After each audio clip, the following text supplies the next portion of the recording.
लोग कहते हैं सच्चे गुरु मिले, मैं कहता हूं श्रद्धा सच्ची हो। एक राजा की बेटी नाम वैराग्यवती, बचपन से ही वैराग्य की बातें करे। राजा ने एकांत में उसको भवन दे दिया रहने के लिए। वो यही कहती, फूलों को देखती तो कहती आज खिले कल झुक चले, परसों मिल गए धूल, देख दशायों फूल की फिर क्यों फूलत फूल। कभी कहती ये वृक्ष पत्ते बात कर रहे हैं, पत्ता बोला वृक्ष से सुनो वृक्ष बन रहा है, अब के बिछुड़े कब मिले दूर गिरेंगे जाए। तरुवर बोला पात से सुनो पात मम बात, या घर की यह रीति है एक आवत एक जात। ऐसी बातें करती, बस अकेली में रहती। एक दिन रात्रि का प्रथम पहर शुरू हुआ और ये बैठी बैठी गीत गा रही थी। हम देखत सब जग गयो, जग देखत हम जाहि,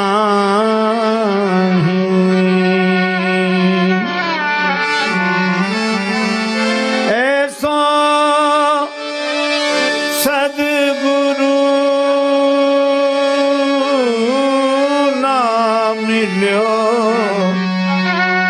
पकड़ी छुड़ावे बाह,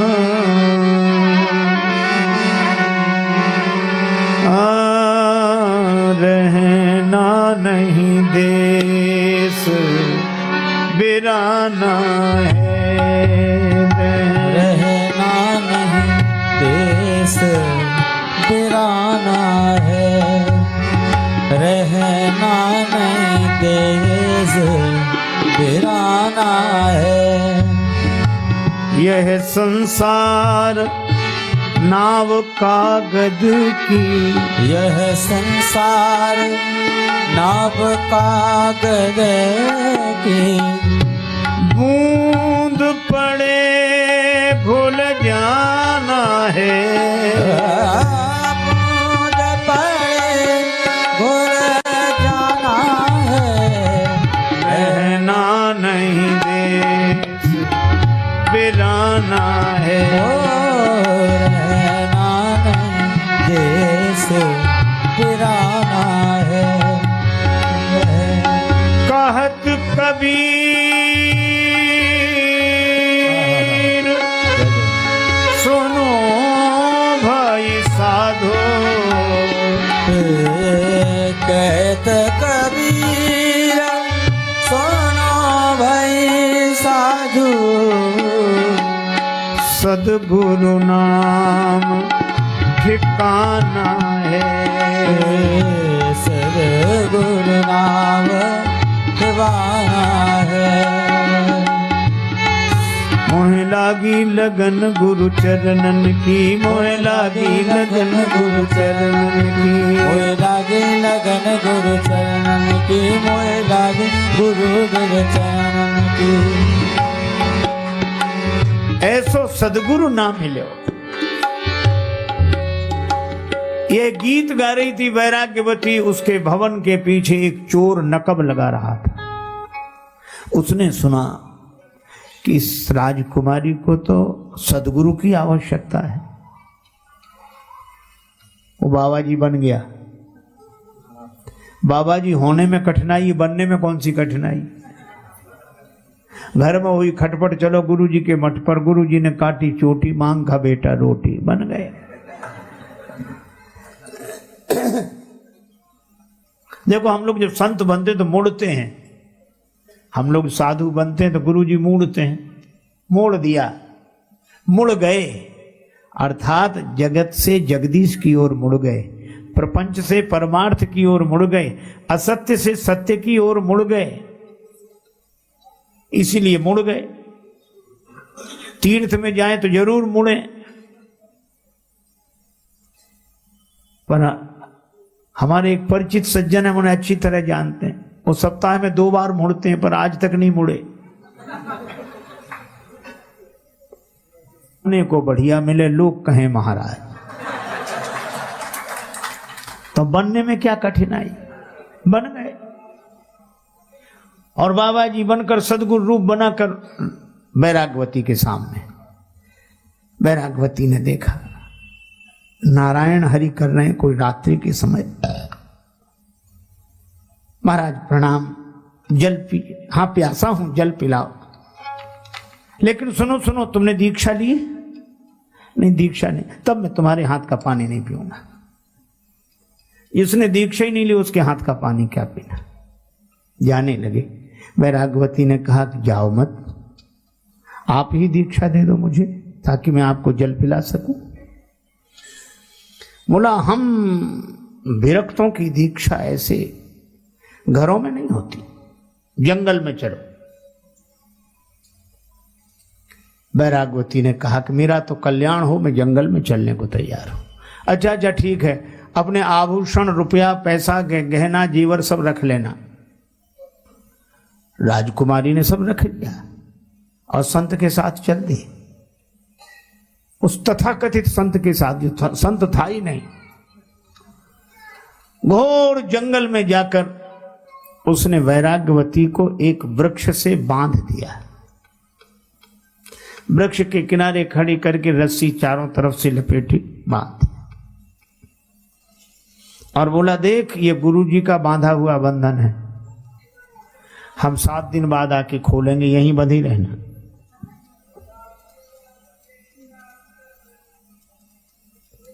हो सकता है हम जल्दी आ जाएं, परसों ही आके खोल। ठीक है गुरुदेव। और वो सब रुपया पैसा गहना जेवर सब लेके चला गया। अब वो काहे को आने वाला था, वो नहीं आया। दूसरे दिन राजा ने देखा कि वैराग्यवती का पता नहीं।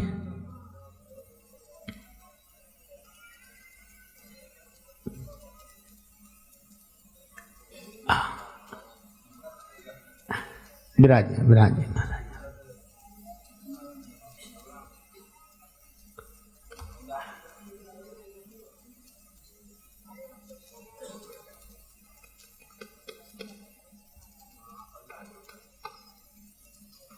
राजा दूसरे दिन अपने घोड़े पर सवार होकर सब जगह वैराग्यवती को खोजते हुए गया। वृक्ष से बंधी हुई बेटी को देखकर कहा कि बेटी तुम्हें ये कौन बांध गया है? वैराग्यवती ने कहा कि मेरे गुरुदेव ने बांधा है। राजा ने कहा पगली, गुरु लोग ऐसा नहीं करते, कोई छद्म वेशधारी तुझे ठग कर गया है, ला मैं तुझे बंधन से मुक्त करूं, घर चल मेरे साथ। वैराग्यवती ने कहा पिताजी आपको प्रणाम है, पर गुरुजी का बांधा हुआ बंधन नहीं खुलवाऊंगी। राजा ने बहुत समझाया, नहीं मानी तो कहा बंध ही रहे। राजा भी चला गया। 2 दिन हो गए। भगवान नारायण का आसन डोलने लगा। नारद जी से कहा पता लगाओ। नारद जी आए, जो देखा कि ये बंधी हुई है, अरे नारायण नारायण करते हुए, बेटी किसने बांधा तुम्हें?